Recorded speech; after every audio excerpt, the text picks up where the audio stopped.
Secretary, sir, ay patuloy din pong nakikipag-ugnayan sa mga respective parties po involved dahil nga po sila din po ang lumalapit sa PCO para humingi po ng tulong na maayos din po yung kanilang differences, sir. Evidently, meron pong mga hindi pagkakaintindihan through dialogue, sir, at patuloy po na pakikipag-ugnayan nga po sa both parties. Kumbaga ay sinisika po ng aming secretary, sir, to bridge the gap between the two sides po. Si GM Ana po ay patuloy din po na nag-a-attend at nagre-report sa amin, sa PCO, through our weekly STRATCOM meetings para po dun sa mga status ng mga activities, mga concerns po sa within PTNI. It's an internal matter, sir. Ano po yun, dapat na sila mismo yung makapag-resolve sana. Pero dahil nga po, hindi ho sila makapag-meet halfway, yun po ang ino-offer po ng PCO na sana na kung kailangan po na pag-usapin sila ang dalawang panig, sir, ay willing naman po at open po ang opisina ni Secretary Garafil para dito, sir. Kasi ma'am, siguro kailangan na silang mag-usap kasi ang naaawat lang ng mga manggagawa yung sarili nila para magwelga. Hindi po maganda para sa taga-gobyerno ang kayo mismo ay magwelga. Ako na po ang nakikiusap sa inyo. Wag. Tutulungan ko po kayo sa anumang makakaya ko. Bilang inyo pong senador, wag po natin gawin yan. Opo, kasi nasa gobyerno po tayo. Ma'am, magsasalita po kayo? Yes po. Good afternoon po, Mr. Chair. Irene Burha po, isa sa Board of Directors po ng PITEA. Pasimplihan ko na lang po yung aking sasabihin dahil ito po ay may kaugnayan po sa pananalapi po dahil ito po ay pondo ng ating pong bayan. May katiwalian po kasi sa PTV at irregularidad sa pondo. Patunay po dito ang mga kasong isinampa sa mga ilang opisyal sa ombudsman.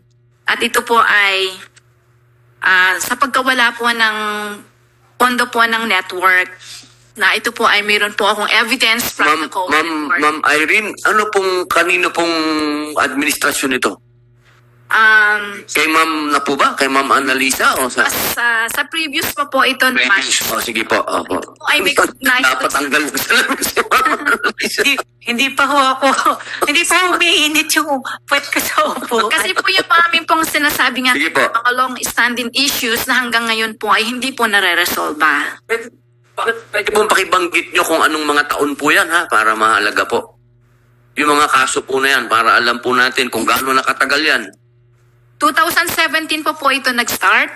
At ayon po dito sa COA report, meron po ditong nakaalat na project ang parking lot na wala po si pera pero wala po si parking lot. So ang nangyari po, binabawasan Pakipaliwanag, ano po yun? Parking lot? Parking lot? Ano pong parking lot? Opo, ano pong... May parking lot po na pondo ang network. Ano po yung pondo? Parking lot? Po para po ipagawa ng parking lot. Parking lot? Saan po itong parking lot? Project po ito, project. Linawin ko lang. So, yun po, yan. Paano po nagkaroon ng parking lot sa yan po istasyon? Ano pong kinalaman ng parking lot sa istasyon? Yan po ay nakita namin doon sa COA report, no?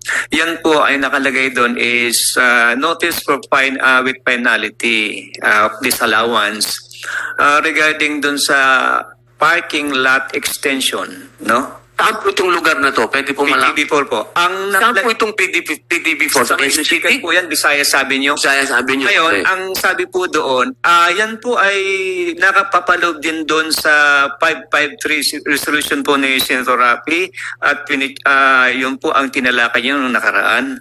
Ang description po doon ng COA is non-existing parking lot extension. So, isa lang po yan sa maraming nakahanay doon sa COA reports. Magkano po yan? 1.3. 1.3 million. Opo. Okay po. Meron pa pong iba?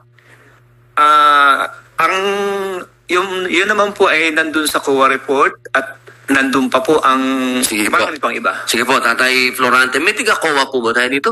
Ma'am Norma Bella. Ortiles. You can call me Bells, Yes, Your ma'am. Honor.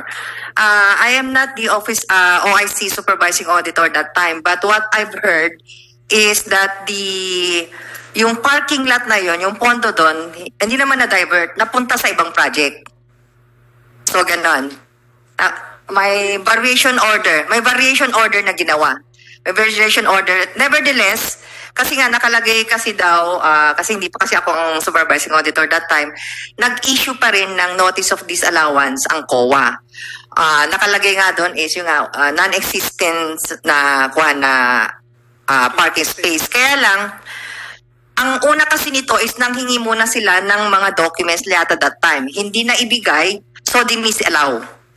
Ngayon, kasi po sir, ang disallowance po kasi, ang disallowance is, it should be, masagot dapat, makapag-appeal ang management in 6 months para magkakaroon siya ng notice of finality of decision. And at the same time, pag may notice of finality of decision na, magbibigay na ng COA order of execution for them to pay. It so happened na ang dahilan po, kaya po naging final ang executory, yung notice of disallowance in the amount of 1.3 million due to the non-existence daw of the parking lot. I cannot answer kon lang kasi dati na lang. Ang nangyari, kaya siya naging final and executory, it's because the persons liable were not able to appeal within the regulatory period of 6 months from the receipt of the notice of disallowance. Kaya naging final and executory yung 1.3 million, and at the same time may COA order of execution na. And at this moment, yung persons liable, 3 po kasi nakalagay doon eh. Ngayon, yung 2 naiwan, nagbabayad po sila ngayon.